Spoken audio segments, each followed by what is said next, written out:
Bouaké est prête à recevoir le président Alassane Ouattara. Dans quelques heures, le chef de l'État sera dans la ville et c'est à 15h45. Le président entame donc une visite d'État de 5 jours dans la région de Bouaké et nous serons en duplex dans quelques instants avec Alvaro Assa depuis Bouaké. Violence conjugale, mutilation génitale féminine. 23 femmes sur 100 en Côte d'Ivoire en sont victimes. Aujourd'hui, journée internationale de lutte contre les violences faites aux femmes. Le gouvernement ivoirien invite les Ivoiriens à dénoncer ces pratiques.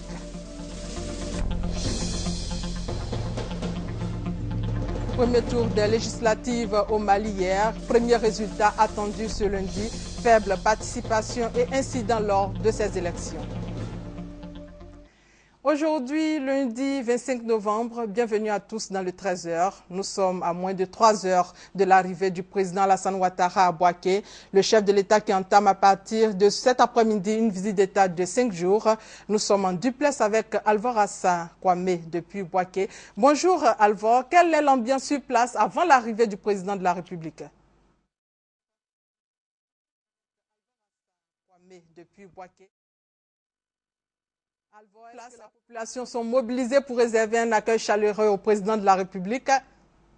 Mesdames et messieurs, bienvenue et merci de nous suivre en direct de Bouaké à partir de l'aéroport. Delphine Bouaké est dans la ferveur depuis plusieurs jours déjà, mais ce matin, la température est montée d'un cran. Vous aurez l'occasion de le voir tout à l'heure pour réserver un accueil chaleureux au président de la République, Alassane Ouattara, qui sera, vous l'avez dit, dans quelques heures ici à Bouaké pour sa visite d'État. Et puis, sachez-le, Delphine Ngoula, la RTI a déployé de très grands moyens pour cette visite d'État du président de la République, Alassane Ouattara. Et puis parlant de la mobilisation est tout à fait naturelle pour un événement de cette taille. Les populations sont sur place ici à Bouaké. Vous n'allez pas sans savoir que Bouaké est la deuxième grande commune de Côte d'Ivoire après Yopougon. Et puis les populations sont également venues de plusieurs localités du pays. Delphine Ngoula, si vous permettez, je voudrais vous parler également de la sécurité. La situation sécuritaire, on peut le dire, est au top. Les forces républicaines de Côte d'Ivoire sont sur place.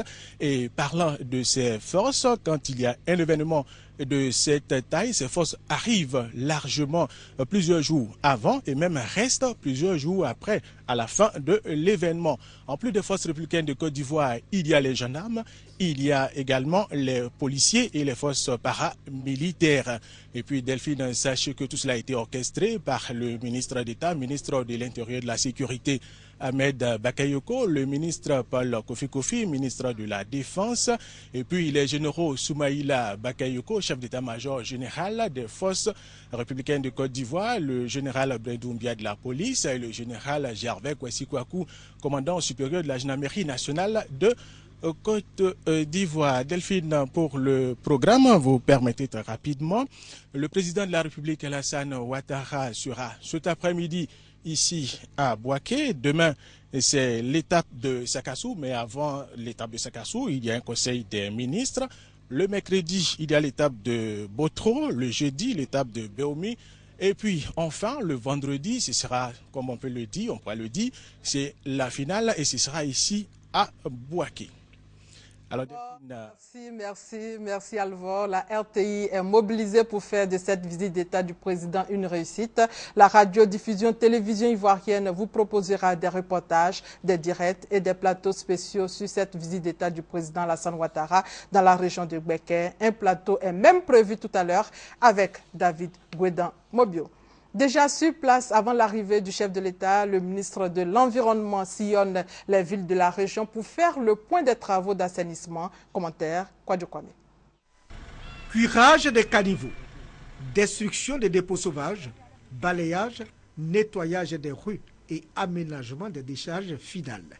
Telles sont les missions de la Commission nationale de propriété, d'assainissement et d'aménagement des villes. Le président de cette commission, le ministre Alla Kwadio Remi, a visité les localités de Sakassou, Béoumi et Botro. À Botro, il a été question de voir l'état d'exécution de ces travaux. Le ministre a souligné que la remise à niveau de l'état de propriété de chaque ville après le passage du chef de l'État doit continuer avec les mairies. La rencontre entre les élus locaux, les autorités administratives a permis au ministre de l'Environnement, de la Salubrité urbaine et du Développement durable de dévoiler sa politique de lutte contre l'insalubrité. Le ministre Alakwadio a exhorté les municipalités à inscrire dans leur budget un volet salubrité afin d'aider la Côte d'Ivoire à être un pays où il fait bon vivre. Le ministre de l'Environnement, Alakwadio Remi, qui a également effectué une tournée à Beomi et à Sakassou pour se rendre compte de l'évolution des travaux de nettoyage de la ville. Le point avec Alvorassa. À Beomi, c'est en compagnie du préfet et du maire de la commune que les sites sensibles ont été visités par le ministre Alakwadio Remi, le ministre de l'Environnement, de la Salubrité urbaine et du Développement durable. L'héliport, la grande place réservée aux meetings ainsi que les artères de la ville ont fait l'objet de travaux d'assainissement, d'enlèvement d'ordures et de nettoyage. À pied comme en voiture, le ministre a voulu se rendre compte personnellement de l'évolution des travaux de nettoyage de la ville avant l'arrivée du président de la République Alassane Ouattara. Après Beomi, cap sur Sakassou, où le chef de l'État va animer son premier meeting. Ici également, tout est mis en œuvre pour que la ville et les infrastructures soient dans un état de salubrité maximum. Et c'est satisfait que le ministre Alakwadio Remi est reparti de cette tournée. La voirie qui était dans un état de dégradation très avancé dans la région de Bouaké présente aujourd'hui un nouveau visage en la faveur de la visite d'État du président de la République dans la région. Côté restauration, les dispositions ont été prises. Commentaire, Kwadjo Kwame. La région de Bouaké, avec ses 4 départements, à savoir Bouaké, Botro, Beoumi et Sakassou, bénéficie d'un réseau routier assez important. Avant la visite d'État, cette région totalise 350 km de routes bitumées et 3929 km de routes en terre.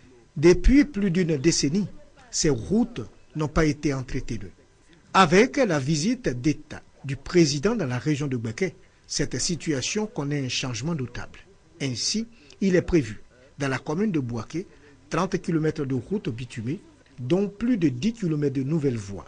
Pour toute la région, ce sont plus de 3929 km de routes qui vont bénéficier de reprofilage, de compactage et de traitement de points critiques. La commission départementale de la restauration multiplie les rencontres. Cette commission, dirigée par Guyan Delorgne, sous-préfet de Brobo, a prévu plusieurs sites de restauration et un village maquis qui abritera plusieurs restaurants et va proposer des spécialités diverses. Ce village gastronomique vient en appui aux 300 maquis que compte la commune de Bouaké. Pour mieux servir les visiteurs, la ville de Bouaké a été divisée en 6 grandes zones gastronomiques sous la supervision d'un centre de coordination et d'orientation. Des réductions de 10 à 15% ont été obtenues sur les coûts des mets. Et cet acte de générosité, plus de 85 millions de francs CFA, c'est la valeur du don constitué de divers équipements que la première dame de Côte d'Ivoire vient d'offrir aux populations de Botro. Ces équipements serviront dans le secteur de la santé, de l'éducation et dans la lutte contre la pauvreté en milieu rural. Kader Sogodogo. La cour de la mairie de Botro a refusé du monde le jeudi 21 novembre 2013. Les autorités administratives, politiques, traditionnelles et les populations du pays Satiklan sont sorties en grand nombre pour accueillir les envoyés de la première dame Dominique Ouattara, arrivés à Botro les bras chargés.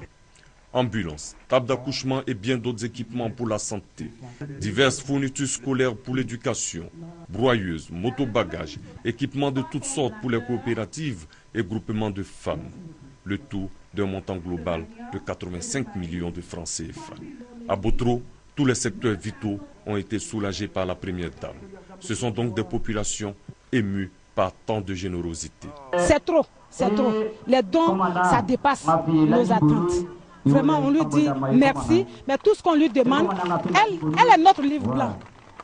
Maman Dominique est notre livre blanc. Yao Patricia Sylvie, directeur de cabinet de la première dame, a quant à elle réaffirmé la disponibilité de Dominique Ouattara à contribuer au bien-être des populations ivoiriennes. Ce sont des dons que la Première Dame fait aux populations pour les aider, pour les soutenir après la grave crise qu'elles ont connue.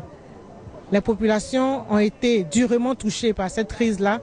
Elles ont tout perdu. Les dons continueront à venir pour le bonheur de nos populations. Après Botro, cette caravane de bienfaisance prendra la direction d'autres départements de la région de Gbeke.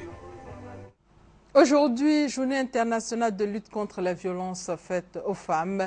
Parmi ces violences, l'on pourrait citer les mutilations génitales féminines, la violence conjugale. En clair, 23 femmes sur 100 en Côte d'Ivoire sont victimes de ces violences. Le gouvernement ivoirien dénonce ces pratiques qui contribuent malheureusement à priver plusieurs femmes et filles de leurs droits, nous dit Laetitia Manglé. C'est connu, la violence à l'égard des femmes et des filles constitue une atteinte grave aux droits fondamentaux. L'on pourrait citer par exemple les violences sexuelles, violences physiques et violences conjugales. Les conséquences de ces actes barbares sont dramatiques. Elles peuvent aller de troubles psycho-émotionnels aux blessures et peuvent même conduire à la mort. On note en plus les coûts très élevés des conséquences de la violence, se traduisant aussi bien par des dépenses en matière de soins de santé et de frais juridiques que par une perte de productivité.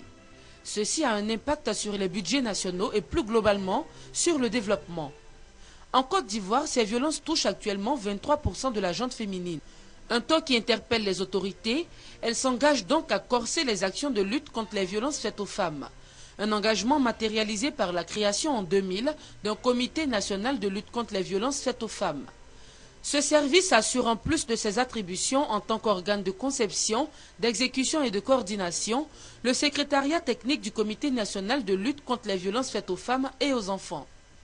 Les activités cette année dans le pays vont tourner autour du thème « Tolérance zéro contre les violences faites aux femmes, aux jeunes filles et aux enfants ». La journée de lutte contre les violences faites aux femmes est née d'une résolution de l'ONU qui proclame le 25 novembre Journée internationale pour l'élimination de la violence à l'égard des femmes. Une invitation de l'ONU au gouvernement et aux organismes internationaux à organiser ce jour-là des actions pour sensibiliser l'opinion aux problèmes des violences faites aux femmes. Et à partir d'aujourd'hui, des activités dans le cadre des 16 jours d'activisme contre les violences faites aux femmes seront organisées partout en Côte d'Ivoire. Ces actions ont pour objectif d'intensifier la sensibilisation dans la lutte contre les violences faites aux femmes. Zani Gabriel pour plus de détails. 23 femmes sur 100 sont violées de façon collective en Côte d'Ivoire, pendant que 33 cas de ces viols ont été souvent commis au cours de braquages à domicile. Les violences faites aux femmes doivent cesser. Le gouvernement appelle à la conscience de tous à la faveur des 16 jours d'activisme contre les violences faites aux femmes qui débutent ce lundi 25 novembre. Pour montrer sa détermination à éradiquer ce fléau et protéger ces franges vulnérables de la population, notre pays a-t-il adopté le thème national suivant. Tolérance zéro contre les violences faites aux femmes, aux jeunes filles et aux enfants.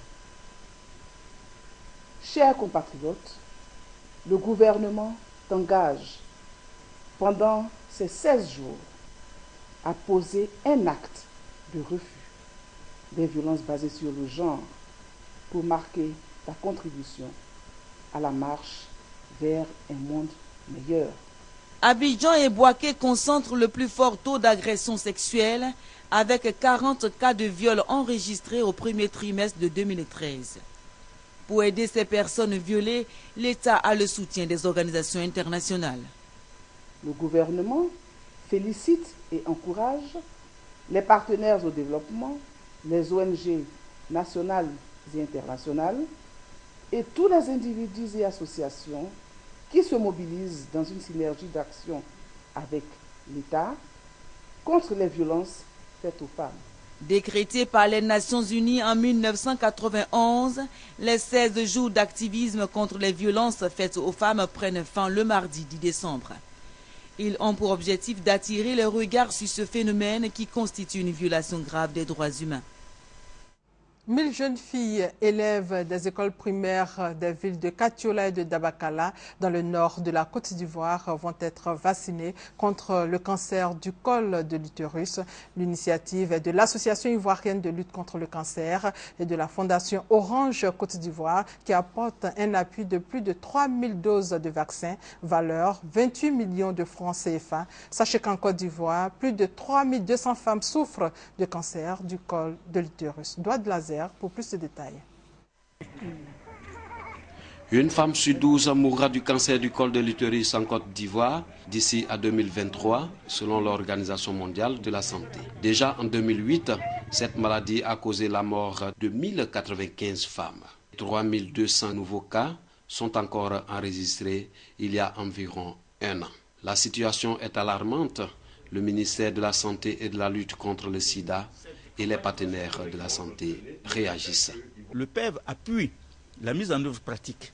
Mais dans le même temps, il y a toute une autre sollicitation pour que ce soit mis à échelle. C'est-à-dire que, outre l'exercice qui va être fait à Katiola et Dabakala, mais que l'ensemble des jeunes filles de la Côte d'Ivoire bénéficient de cette prémunition. Plus de 1000 jeunes filles élèves âgées de 9 à 13 ans des écoles primaires vont être vaccinées contre le cancer du col de l'utérus.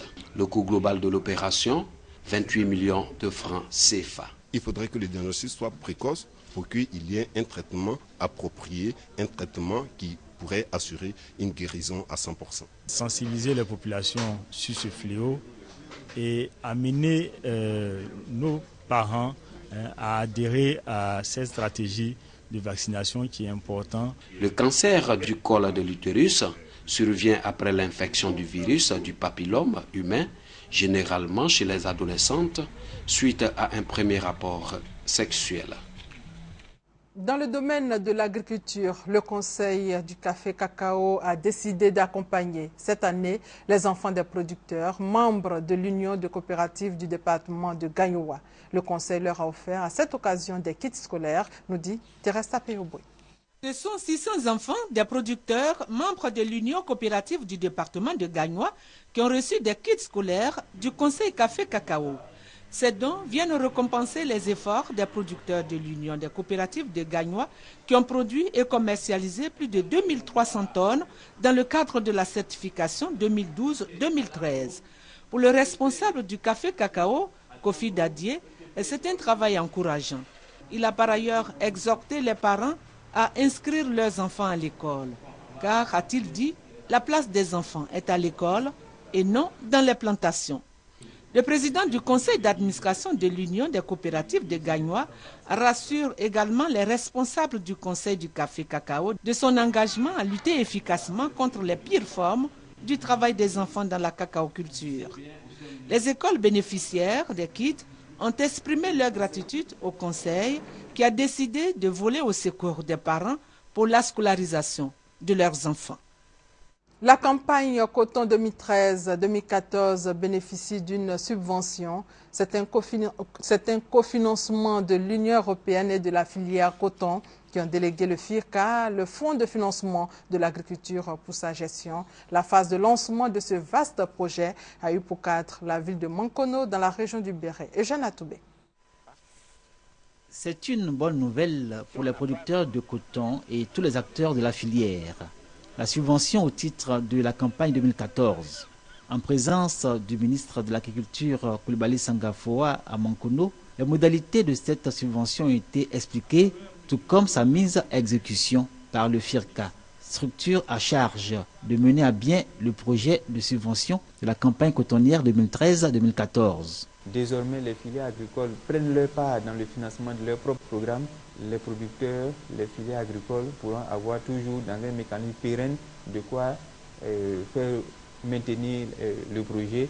La subvention de la filière coton est un bénéfice énorme pour les principaux acteurs et partenaires de la filière. Bénéfice en termes d'amélioration de la productivité des exploitations et le revenu des producteurs, ce qui devrait être une voie de lutte contre la pauvreté dans les zones productrices de coton.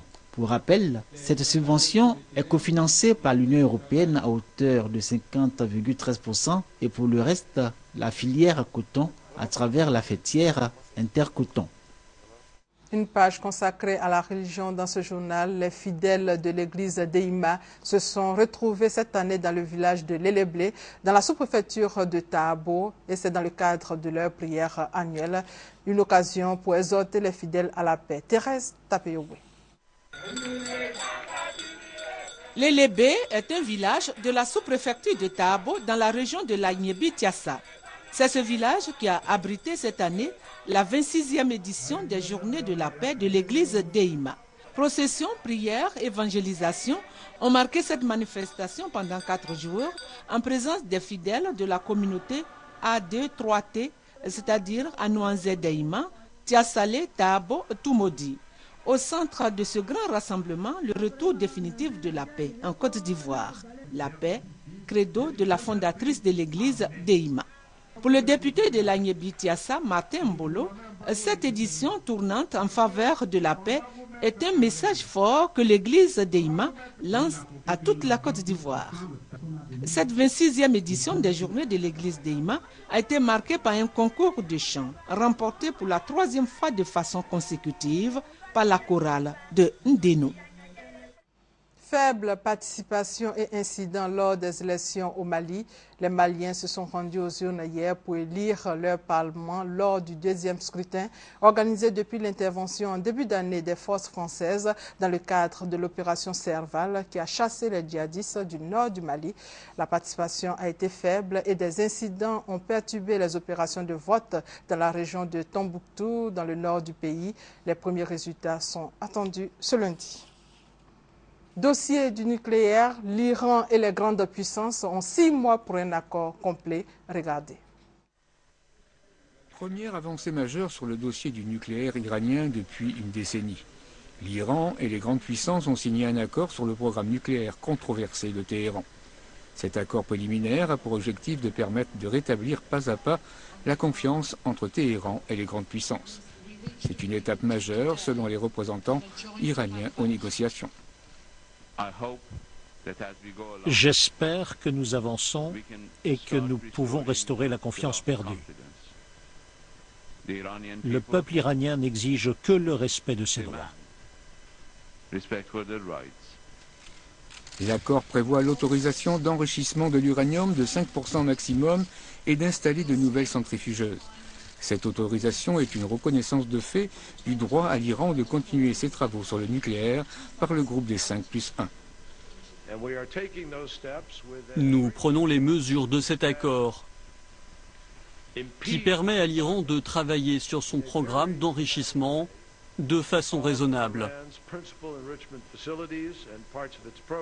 Nous devons nous assurer que ce programme ne puisse d'aucune manière menacer nos amis dans la région, menacer d'autres pays, menacer le monde. Un accord gagnant-gagnant où il n'y a pas de perdant, sauf peut-être Israël qui ne se sent pas concerné par l'accord de Genève. Ce qui s'est passé hier soir à Genève n'est pas un accord historique. C'est une erreur historique. Pour les grandes puissances, un immense pas a été franchi en matière de sécurité régionale. Cet accord confirme le droit de l'Iran à l'énergie nucléaire civile, mais il exclut totalement la possibilité d'accès au nucléaire militaire. En échange de cet accord, le Conseil de sécurité plus l'Allemagne n'imposeront plus pendant 6 mois de nouvelles sanctions économiques à l'Iran, qui va pouvoir récupérer 6 milliards de dollars gelés dans différentes banques. L'Iran devra aussi tenir sa promesse de stopper son réacteur à eau lourde d'Arak pour que la confiance s'établisse à nouveau. D'autres faits marquants de l'actualité dans le monde, commençons par cette conférence sur le climat. Fin des tractations samedi à Varsovie. Les 195 pays de la Convention des Nations Unies sur le climat sont enfin parvenus à un accord. Un accord à minima pour cette conférence d'étape qui laisse présager des difficultés à venir lors des prochaines rencontres, Lima en 2014 et Paris en 2015.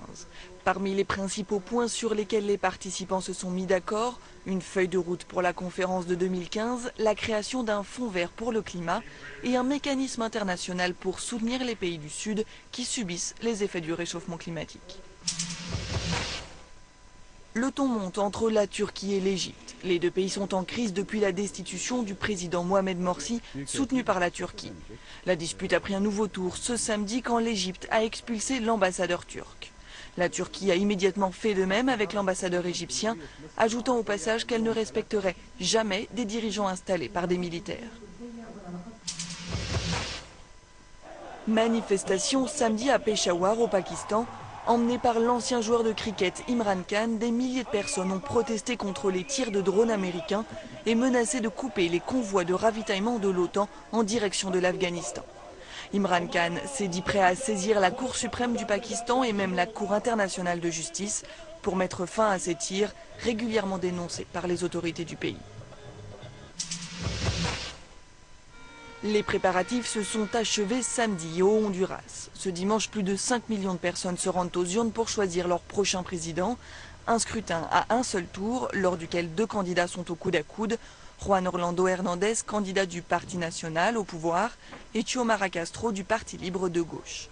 Xiomara Castro est l'épouse de Manuel Zelaya, ancien président renversé en 2009 par un coup d'État. Dans ce pays ravagé par la pauvreté et la violence, les observateurs redoutent des débordements si le résultat est serré. Et rendons-nous maintenant au Sénégal pour parler de la rébellion. C'est devenu un rituel. Chaque année, l'association SOS Casamance se réunit pour coordonner les revendications locales et tenter de parler d'une seule voix. Pour la société civile, les déficiences de l'État sénégalais en matière d'investissement sont la principale source des réclamations indépendantistes. Nous comprenons parfois ces réflexes parce que nous disons que si l'État s'était attelé justement sur ces priorités-là, ça nous donne, nous, en tant que société civile casamançaise, de pouvoir aussi de peser sur notre influence par rapport aux autres, le disant arrêtez. La question de l'indépendance est au cœur de tous les blocages avec le gouvernement sénégalais.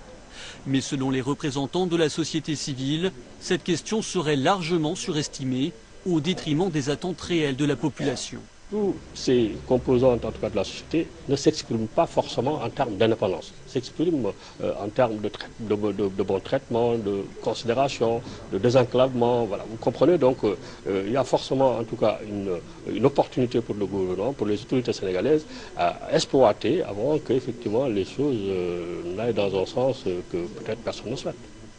Mais impossible de négocier avec Dakar sans l'aval du puissant mouvement des forces démocratiques de Casamance, le MFDC. Un mouvement lui-même divisé en plusieurs factions. L'un de ses leaders historiques, Mamadou Nkourou Sané, écarte toute tentative de négociation. Il appelle au préalable l'armée sénégalaise à quitter la Casamance.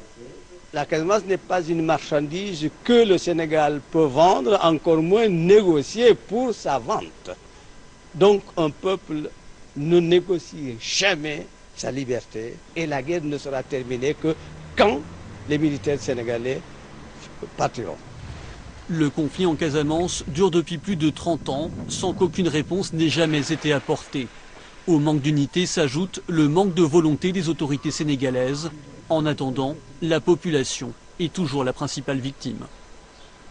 Rappelons que Bouaké mobilisé attend le président Alassane Ouattara. C'est à 15h45 que le président arrive dans la région du Béké. La ville est mobilisée pour accueillir le chef de l'État qui entame cet après-midi une visite d'État de 5 jours. La grand-messe commence donc cet après-midi. La RTI vous proposera des reportages, des directs et des plateaux spéciaux sur cette visite d'État du président Alassane Ouattara dans la région de Béké. Un plateau est même prévu tout à l'heure à 15h avec David Guédan Mobio. Et c'est la fin de ces 13h. Merci de votre fidélité.